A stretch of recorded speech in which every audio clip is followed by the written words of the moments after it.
प्यारे बच्चों, हमारा A to Z मैथ्स में फिर से आपका स्वागत है। मैं हूँ BS चौधरी, मैथ्स टीचर। आज जो हम टॉपिक डिस्कस करेंगे वो 12 का टॉपिक है और टॉपिक का नाम है रिलेशन। तो डिस्कस करते हैं रिलेशन।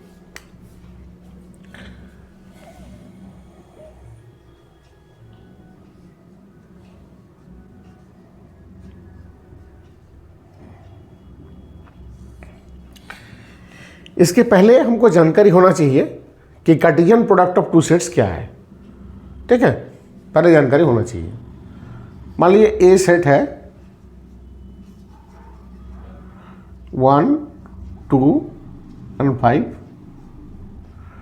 एंड बी सेट है मान लीजिए 2 और 4। ठीक है, now what is A cross B? A cross B is 1, 2, 1, 4, 2, 2, 2, 4, 5, 2, 5, 4, 5, 2 and 5, 4. This is A cross B. Now it has 6 number of element. It is NA. Number of elements of set A 3. What is NB? Number of elements of set B. A cross B, it has 6 element, 3 into 2. So NA cross B is equal to NA cross NB. मतलब ये number of element कितना हो जाएगा? 6. 1, 2, 3, 4, 5, 6.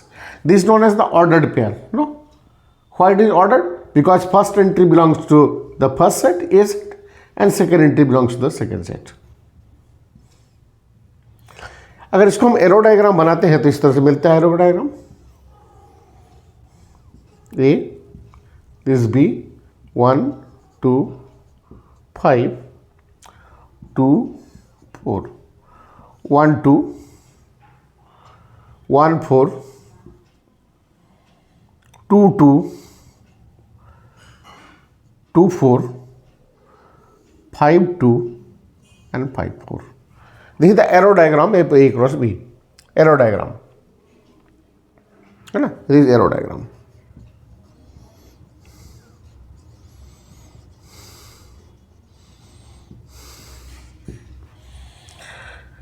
Now,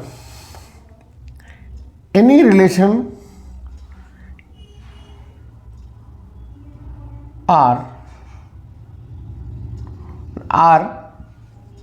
is a subset of A cross B if then we say R is a relation from A to B. R is a subset of A cross B. R क्या है ना? A cross B का subset है। A cross B में कितना element है? 6 subsets है। What is the number of subsets? What is the number of subsets of A cross B? Is equal to 2 to the power 6 is equal to 64. So 64 number of subsets. That means the number of relation from A to B is equal to 64. R अगर कोई subset है A cross B का, मतलब क्या 5 होगा एक subset? हो सकता है। ये पूरा एलिमेंट को ले लेंगे तो भी सबसेट हो जाएगा। ठीक है, एक एक करके ले लेंगे तो हो जाएगा, सेट हो जाएगा। फिर 2-2 करके ले लेंगे, 3-3 करके ले लेंगे, 4-4 करके ले लेंगे, तो बहुत सारा सबसेट्स होगा। तो total number subsets will be 64। तो जितना सबसेट्स होगा उतना ही नंबर ऑफ रिलेशन होगा।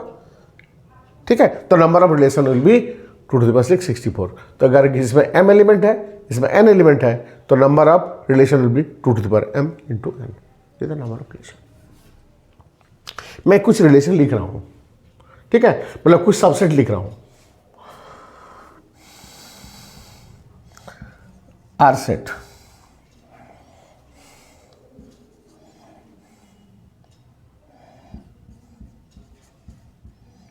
मैं 1 2 लिखा,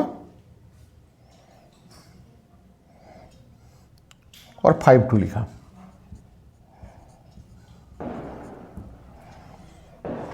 ठीक है, क्या रिलेशन है कि नहीं? R subset of A cross B है,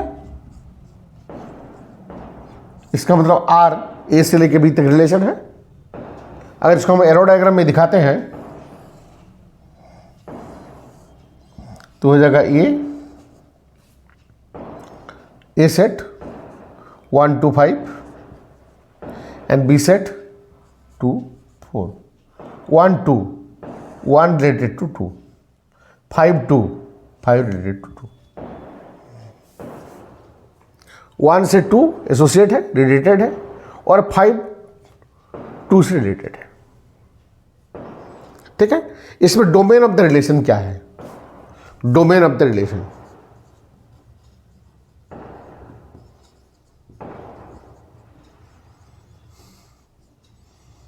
ठीक है, नहीं क्या है ना, सेट ऑफ फर्स्ट एंट्रीज। ठीक है, तो इसमें डोमेन क्या होगा बताइए? सेट ऑफ फर्स्ट एंट्रीज 1 और 5। अगर यहां देखेंगे तो 1 और 5, 1 और 5। ठीक है, रेंज क्या है?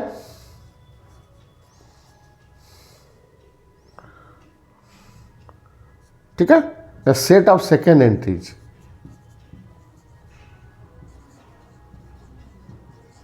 सेट ऑफ सेकेंड एंट्रीज, तो रेंज सेकेंड एंट्री के लिए 2 है। ठीक है, उसके बाद आता है एक codomain, that is second set. Second set means, अच्छा ए क्रॉस बी है, R is a relation from A cross B, है ना, R subset of A cross B है, तो ये ए क्रॉस बी ई है सेकेंड सेट, तो ये set B codomain B set. ठीक है, ये डेफिनेशंस।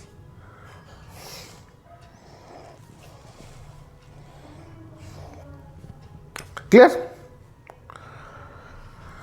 अगर आर कोई रिलेशन है, मतलब वो आर से रिलेशन मतलब ए क्रॉस बी का सबसेट है। अब ध्यान दीजिए, आर का जो एलिमेंट है वो आर किस फॉर्म में लिखा गया है? आर जो है ये टेबुलर फॉर्म में लिखा गया है, मतलब हर एलिमेंट को कॉमा देके लिखा गया है। और आर सेट का जो एलिमेंट होगा वो ऑर्डर्ड पेयर जैसा है, सिंगल एलिमेंट नहीं है, एक्स वाई है ना, पी क्यू इस तरह का है।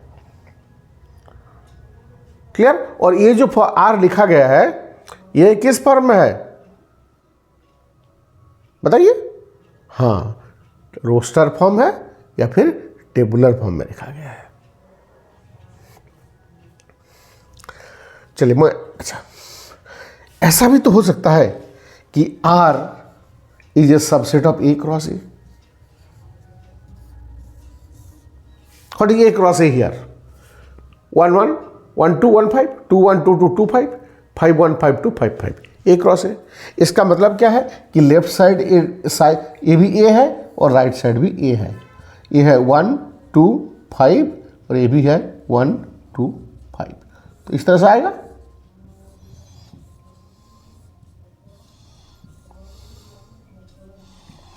ठीक है, A क्रॉस A हो जाएगा। कितना एलिमेंट होगा? 9 एलिमेंट होगा। इसमें हम बोलते हैं R is a relation from A to A और relation on A to A हम नहीं बोल के हम बोलते हैं R is a relation on A। इसका मतलब है R जो है ना वो A क्रॉस A का सबसेट है, मतलब लेफ्ट साइड सेट भी A है और राइट साइड भी सेट भी A है, और इन दोनों के बीच में कॉरस्पॉन्डेंस है। क्लियर?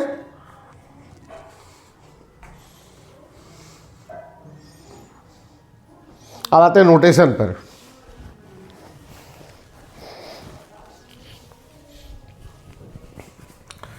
नोटेशन,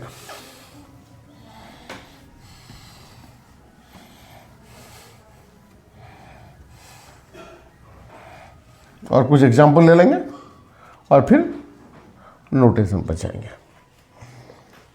देखिए बताइए तो ये 1 2 जो है ना वो आर सेट पे है, 1 2 आर सेट पे है, तो इसको हम क्या बोलेंगे, ठीक है ना, 1 इज रिलेटेड टू 2, मतलब एरो जो है 1 से 2 तक जाता है, 1 से लेकर 2 तक जाता है, 1 इज रिलेटेड टू 2।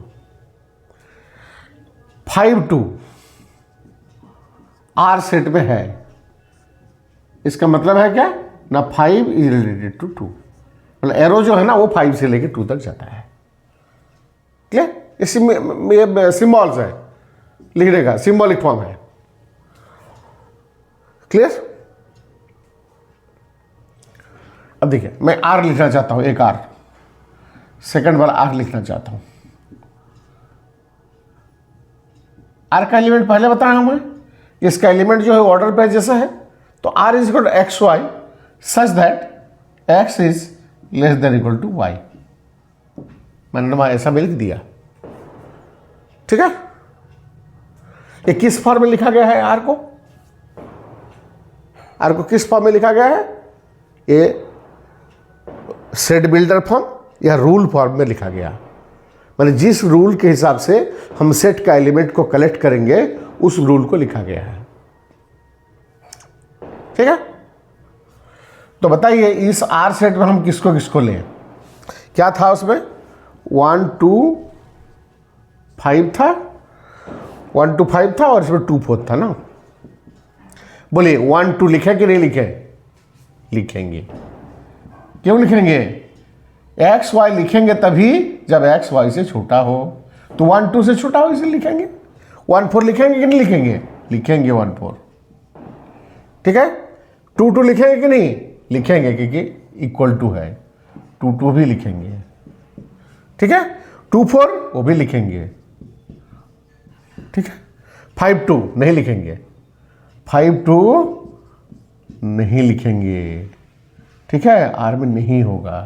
क्यों नहीं होगा, क्यों 5 2 से छोटा नहीं है इसलिए लिखेंगे। 5 4 भी नहीं लिखेंगे। क्लियर? तो यहां पर आर का मतलब क्या निकला, देखिए तो यहां आर क्या निकला, x less than equal to y, है ना, एक्स रिलेटेड टू वाई, इसका मतलब निकला x less than equal to y, ठीक है ना। X is less than equal to y, less than और equal to y, less than और इक्वल टू वाई, ठीक है। तो बताइए तो ये आर का मतलब क्या निकला, इज लेस देन और इक्वल टू, ठीक है। ये आर क्या है, ये एक वर्बल फ्रेज हुआ, वर्बल फ्रेज जैसा यूज हुआ, ठीक है, इसका मतलब यह है, ठीक है। रिलेशन किस तरह का रिलेशन है ना, एक्स लेस देन वाई है, ठीक है, और ये डोमेन रेंज निकालने का तरीका है। क्लियर? क्या मीनिंग है, डोमेन क्या है, रेंज क्या है, रिलेशन ऑन ए क्या है, ठीक है। 2 फॉर्म में लिखा जाता है आर को, एक तो टेबुलर फॉर्म है ना, कॉमा देके लिखा जाएगा, एक रोस्टर फॉर्म है, रूल फॉर्म है, ठीक है। और रूल फॉर्म जब लिखेंगे तो क्या होगा, मीनिंग वर्बल फ्रेज जैसा होगा, ठीक है। रिलेटेड का मतलब होगा, रिलेशन का मतलब होगा, वर्बल फ्रेज जैसा है। लेकिन आर क्या है, एक सेट है, आर एक सेट है, ठीक है, और 2 का प्रोडक्ट वाला सेट है जिसका एलिमेंट को ऐसे लिखा जाता है एक्स वाई, ठीक है। पहला एलिमेंट पहला वाला सेट का और सेकंड वाला एलिमेंट सेकंड वाला सेट का। अगर दोनों एक ही हो जाए तो पहला वाला और पहला वाला या दूसरा वाला दूसरा वाला, पहला वाले का पहला नंबर का और सेकंड वाला सेकंड का सेट का लिखा जाएगा। क्लियर? और ये सिंबॉलिक फॉर्म है, सिंबल वैसे लिखा जाता है। आइए टाइप्स ऑफ रिलेशन जो हमारा सिलेबस है हम डिस्कस करेंगे।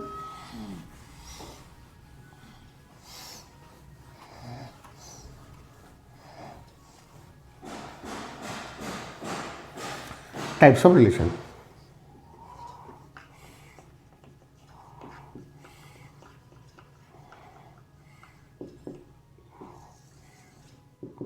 तो पहला है null relation, phi subset of A cross B होता ही है, ठीक है। तो इसमें हम क्या कर लेते हैं ना, R is a relation on A. What is the meaning of it?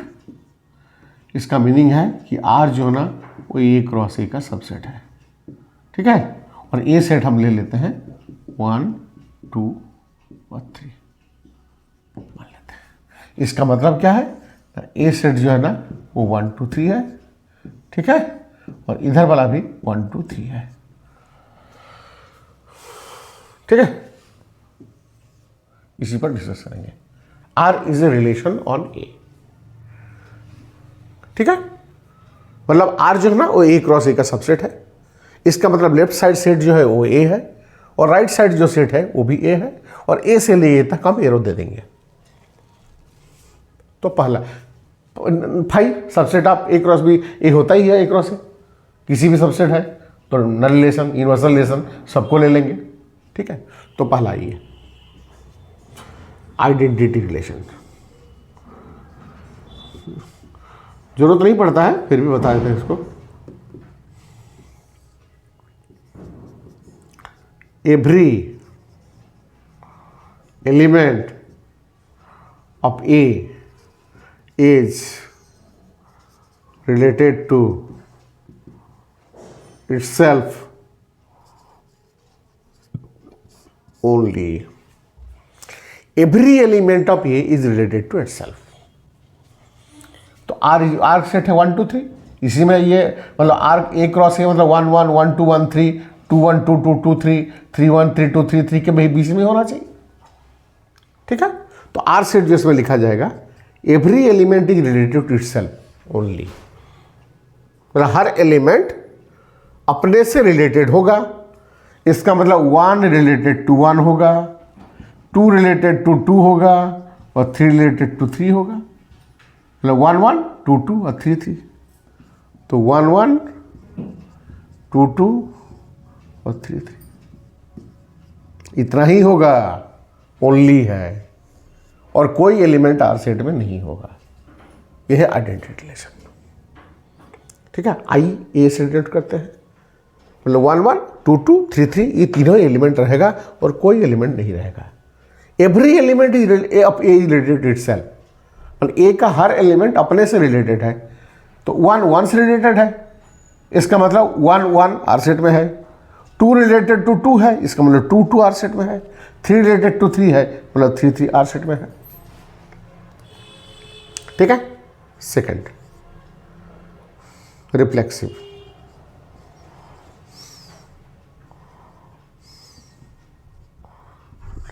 इसमें एक एलिमेंट लेते हैं, लेट ए बिलोंग्स टू ए, है ना। एक एलिमेंट लेते हैं और डिफिनेशन क्या है, a related to a for all a belongs to A, ठीक है।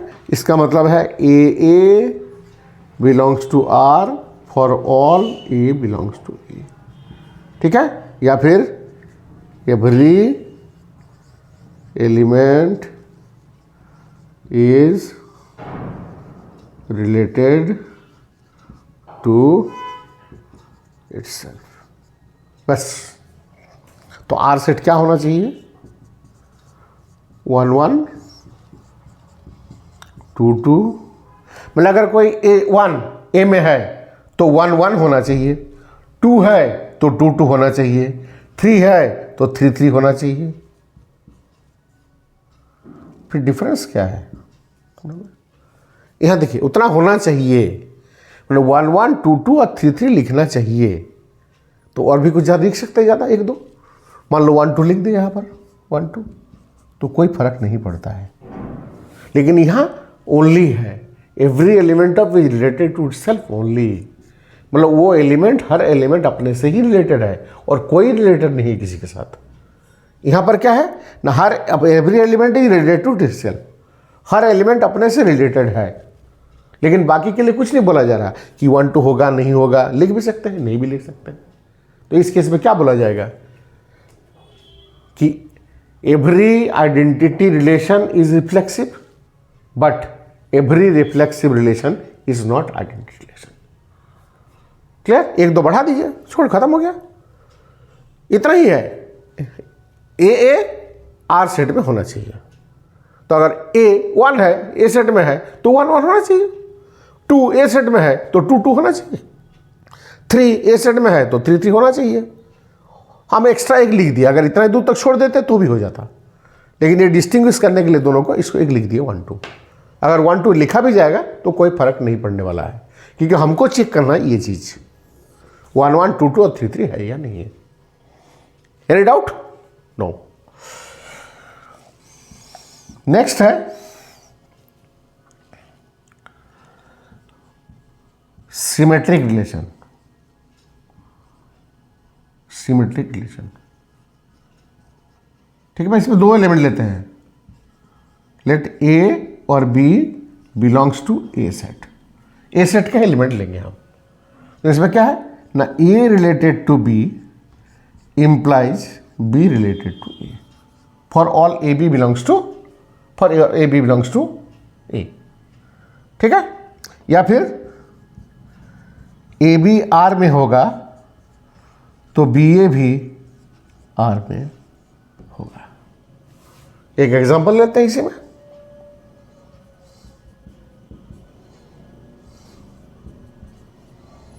वन टू लेंगे तो 2 1 लेना पड़ेगा, ठीक है? और 1 3 ले लीजिए और 3 1 ले लीजिए। 1 2 लीजिए, 2 1 ले लीजिए, 1 3 लीजिए, 3 1 ले लीजिए। आप बोलेंगे सर 2 3 भी तो हो सकता था, उससे कोई मतलब नहीं है। हमको देखना ही है अगर 1 2 है तो 2 1 है या नहीं है, 1 3 है तो 3 1 है नहीं है। अगर मान लीजिए इसमें 1 1 एक डाल देते हैं तो क्या होगा, कोई फर्क नहीं पड़ेगा। 1 1 है तो 1 1 है, कोई फर्क नहीं पड़ने वाला है, ठीक है? ये symmetric relation. A related to B है तो बी रिलेटेड टू ए होगा। थर्ड,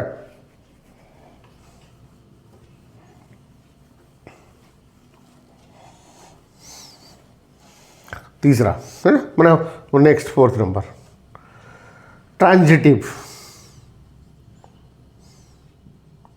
ट्रांजिटिव रिलेशन, इसमें 3 लेना पड़ता है element. Let a b c belongs to A, ठीक है? A related to b comma b related to c, इसका मतलब होगा b related to c. A b से रिलेटेड है, बी सी से है तो ए सी से होना चाहिए। इसका मतलब a b related to R comma b c related to R, इसका मतलब होना चाहिए कि a c related to R. A b R में है, बी सी आर में है तो ए सी भी आर में होना चाहिए। तो उसी का एग्जांपल लिख लेते हैं। मान लीजिए 1 2 लिया, 2 3 लिया, 1 3 लिया, ठीक है? हो गया 1 2 2 3, तो 1 3 भी होना चाहिए। तो यह है ट्रांजिटिव रिलेशन। उसके बाद नेक्स्ट वाला जो पूछा जाता है, ठीक है, एग्जाम में, इक्विवेलेंस रिलेशन। इक्विवेलेंस रिलेशन, ठीक है ना? If R is a relation on A such that it is reflexive, symmetric and transitive, then R is an equivalence relation। मतलब आर, ये तीनों होना चाहिए, रिफ्लेक्सिव, सिमेट्रिक और ट्रांजिटिव, ठीक है? तो क्वेश्चन में क्या क्या पूछा जाता है? अच्छा, अगर ना प्रूफ करना हो, ठीक है, तो काउंटर एग्जाम्पल लेते हैं, क्योंकि 1 एग्जाम्पल कोई भी सफिशिएंट नंबर ऑफ एग्जाम्पल किसी को प्रूफ नहीं कर सकता है 100%, ठीक है, लेकिन एक एग्जाम्पल, काउंटर एग्जाम्पल किसी स्टेटमेंट को डिस्प्रूव कर सकता है, ठीक है ना। तो जब प्रूफ होगा तो प्रूफ करना पड़ेगा। अगर पूछेगा कि हाँ ये नहीं है तो एक ही एग्जाम्पल देंगे। देख लीजिए, कुछ एग्जाम्पल्स को डिस्कस करते हैं, इसको लेके समझ में आएगा होगा ये types of relation.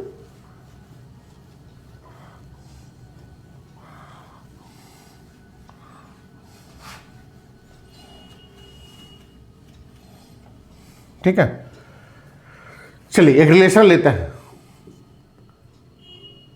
R is a relation on L, ठीक है। What is L? The set of all lines in a plane, ठीक है। L क्या है? Set of all lines in a plane.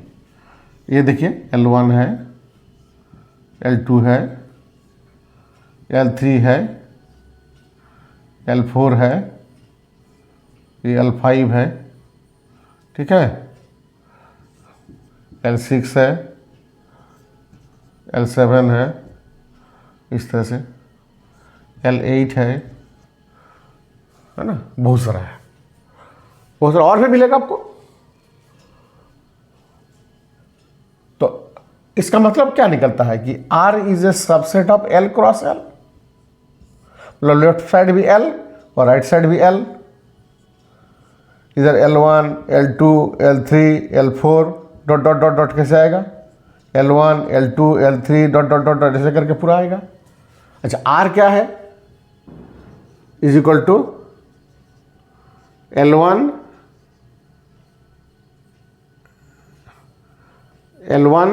L2 such that L1 parallel to L2, ये पहला है।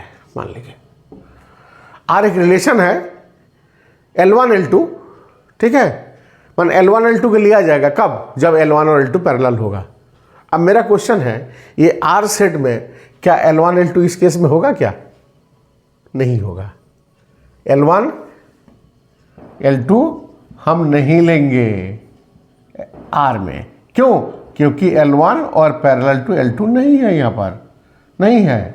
L1 L3 लेंगे यहाँ पर, इसमें L1 और L3 को लेंगे R में, क्यों? क्योंकि दोनों L1 और L3 पैरेलल है, L1 L3 पैरेलल है।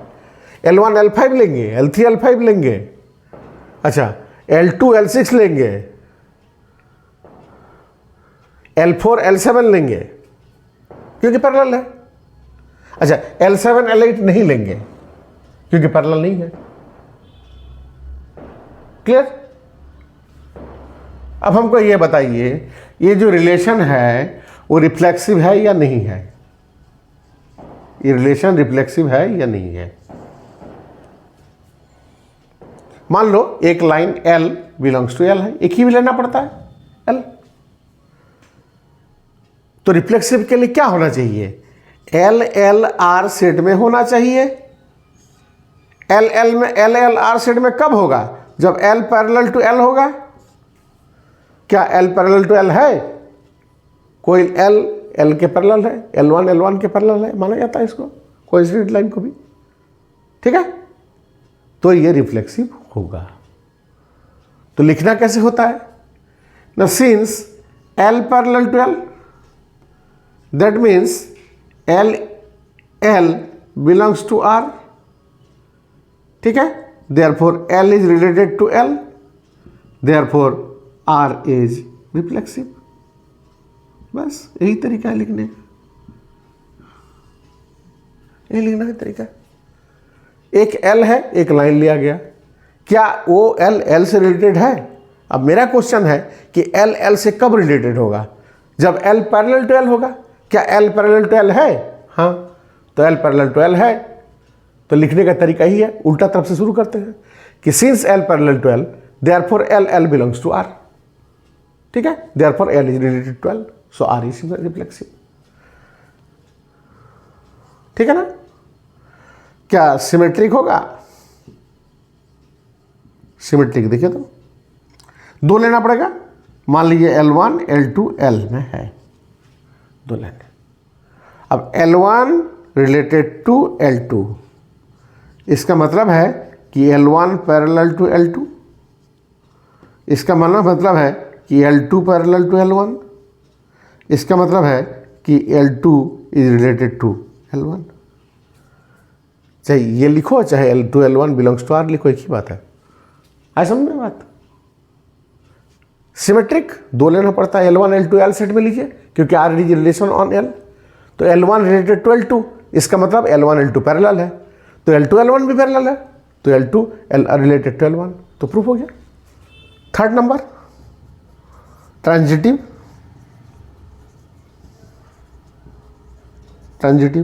तीन लेना पड़ता है इसमें। Let L1 L2 L3 belongs to L। तो L1 related to L2, L2 related to L3, ठीक है ना। इसका मीनिंग क्या निकलता है कि L1 parallel to L2, L2 parallel to L3, इसका मतलब L1 पैरेलल टू L3 होगा। इसका मतलब होगा कि L1 जो है ना वो रिलेटेड टू L3 है, therefore R is transitive, R is transitive, ठीक है ना।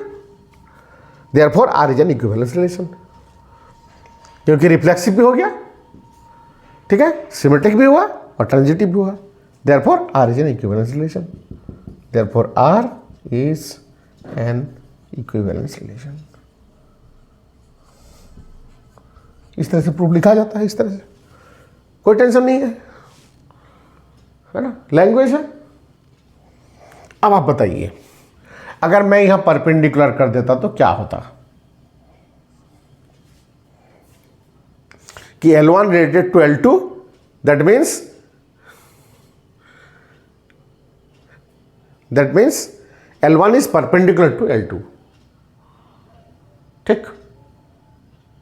बताइए क्या अब L1 L2 लेते आप, क्योंकि दोनों परपेंडिकुलर है। पहले बार में नहीं ले रहे थे, इस बार लेंगे L1 L2। क्यों लेंगे? क्योंकि परपेंडिकुलर है।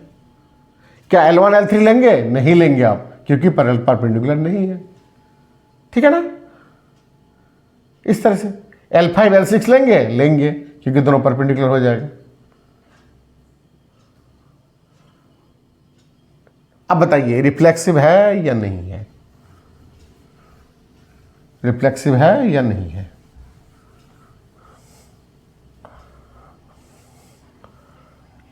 Let L belongs to L मान लिया। क्या L परपेंडिकुलर L होता है? नहीं होता है, ठीक है ना। तो L R में नहीं होगा। इसका मतलब L रिलेटेड टू R नहीं होगा, क्योंकि L perpendicular L R set में होने के लिए क्या होना चाहिए? L को L के साथ परपेंडिकुलर होना चाहिए। तो L का क्या परपेंडिकुलर? कोई लाइन अपने से परपेंडिकुलर तो होता नहीं है, तो इसीलिए L R सेट में नहीं होगा। तो ये रिफ्लेक्सिव नहीं है, नॉट रिफ्लेक्सिव, ठीक। बताइए सिमेट्रिक होगा कि नहीं? L1 परपेंडिकुलर टू L2, तो L2 भी परपेंडिकुलर टू L1 होगा, इसका मतलब सिमेट्रिक होगा। यस।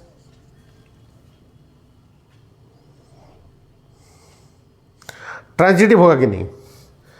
L1 L2 का परपेंडिकुलर है, L2 L3 का परपेंडिकुलर है। क्या L1 L3 का परपेंडिकुलर है? नहीं होगा। L1 L2 का परपेंडिकुलर है, ठीक है। L2 L3 का परपेंडिकुलर है, L2 L3 का परपेंडिकुलर है, तो L1 L3 परपेंडिकुलर होगा क्या? नहीं। The line which are perpendicular to the same line are parallel to each other, ठीक है ना। और two lines were perpendicular to the same line are parallel to it। ये दो लाइन इसके परपेंडिकुलर है, तो ये दो लाइन आपस में पैरेलल परपेंडिकुलर नहीं हो गए, दोनों पैरेलल है। ठीक है, तो ट्रांजिटिव नहीं होगा। ठीक,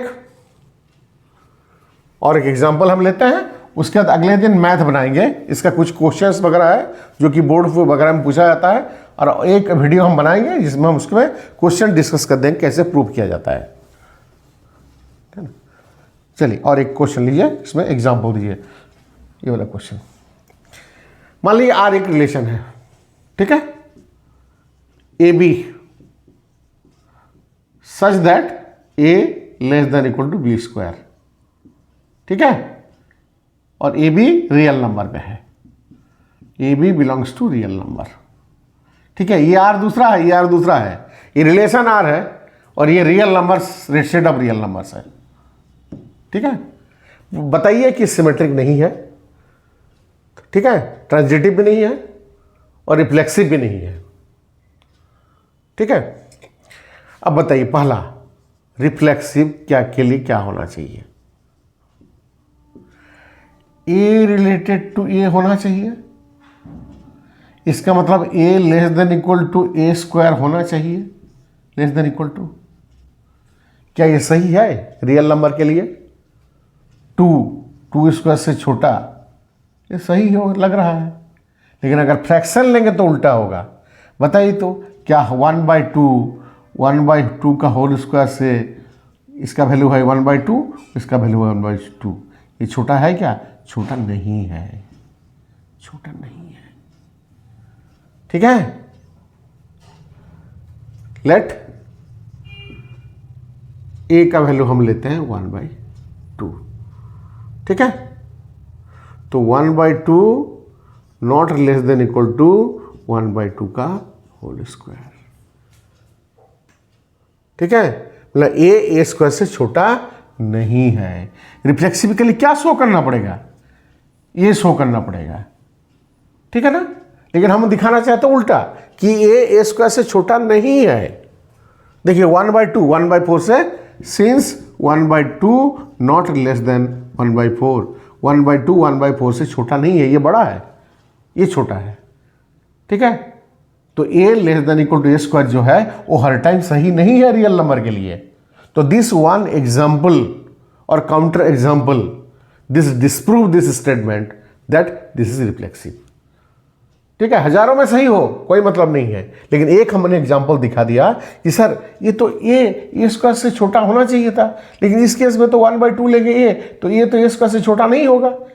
ठीक है, छोटा नहीं होगा क्योंकि ये बड़ा हो जा रहा है।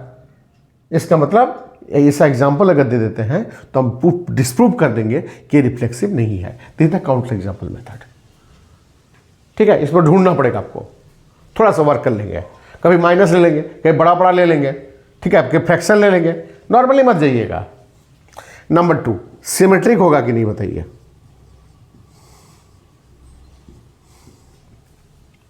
मतलब ए अगर बी स्क्वायर से छोटा है, इसका मतलब बी ए स्क्वायर से छोटा होना चाहिए, ये होना चाहिए। तो जनरली होता है, मान लीजिए 4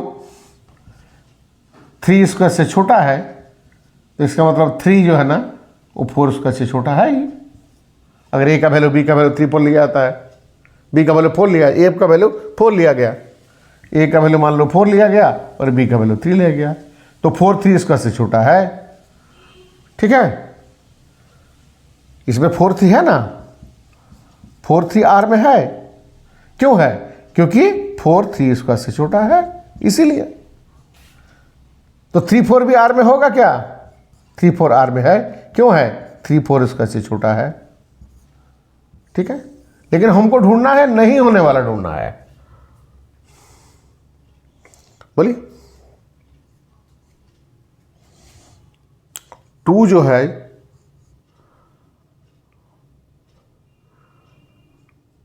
7 का स्क्वायर से छोटा है, ठीक है ना, इसलिए 2 7 आर सेट में है। बट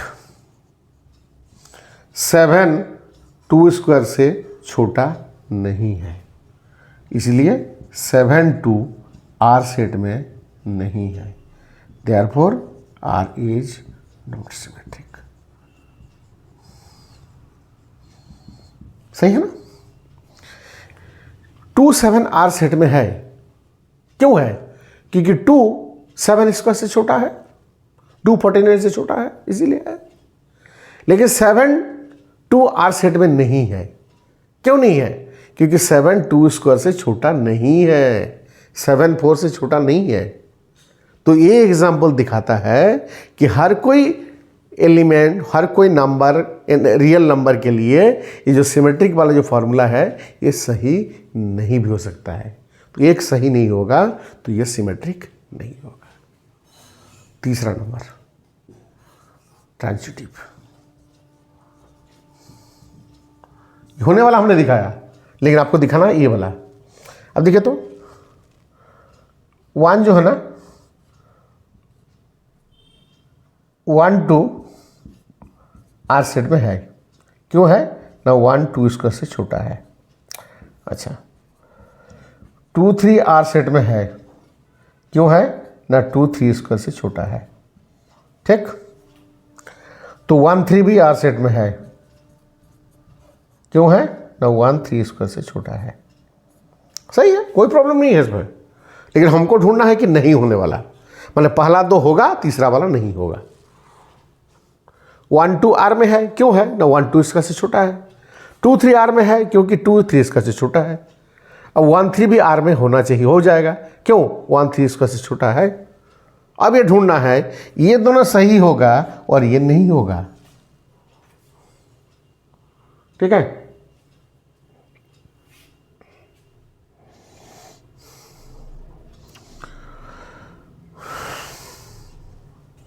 तो ट्रायल एरर करना पड़ेगा। मान लीजिए 15 less than equal to 4 square, है ना? इसका मतलब है कि 15 4 आर सेट में है। चलिए, है।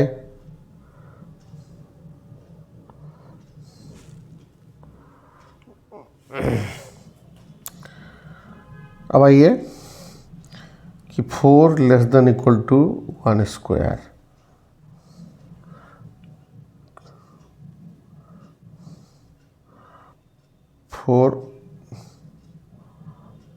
ये 15 7 लिए, 15 7, क्यों? 15 7 इसका से छोटा है। अब ये 7 5 इसका से छोटा है, क्यों? क्योंकि 5 लेस देन इक्वल टू 25 है। ठीक है ना? इसलिए 7 5 जो है वो आर सेट में है। ठीक है, क्योंकि 7 5 इसका से छोटा है, तो 15 5 आर सेट में नहीं है। क्यों नहीं है? क्योंकि 15 नहीं, इसको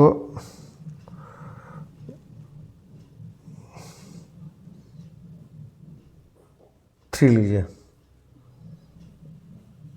क्योंकि 7 3 स्क्वायर से छोटा है, 9 छोटा है। अब 15 3 लेंगे तो क्या होगा? आर सेट में नहीं है, क्योंकि 15 3 स्क्वायर से छोटा नहीं है। 15 7 आर सेट में है, क्योंकि 15 स्क्वायर लेस देन 7 स्क्वायर है। सही है, कोई दिक्कत नहीं है। 15 लेस देन 49 है। अब 7 3 लिया, 7 3 स्क्वायर से छोटा है, इसलिए 7 3 आर सेट में है, 7 9 से छोटा है। लेकिन अब 15 3 आर सेट में नहीं है, क्यों? क्योंकि 15 3 स्क्वायर से छोटा नहीं है, 15 3 स्क्वायर से बड़ा है। तो this examples shows that this relation is not transitive for all real values. Similarly और 2 क्वेश्चन आप कर लेंगे, एक बी वाला में, ठीक है, और एक बी क्यूब वाला में। इसमें कुछ हो जाएगा, सिमेट्रिक वगैरह हो जाएगा लगता है, इसमें तीनों नहीं होगा। एग्जाम्पल ऐसे ढूंढिए। क्लियर? अगला वीडियो में हम किस तरह का क्वेश्चन आता है बोर्ड में, जैसे n cross n, a d plus b c, a d is equal to b plus c, इस तरह का आता है, उसको क्वेश्चन को हम डील करेंगे और एक वीडियो में। ठीक है, तब तक के लिए अगले वीडियो में इंतजार कीजिए।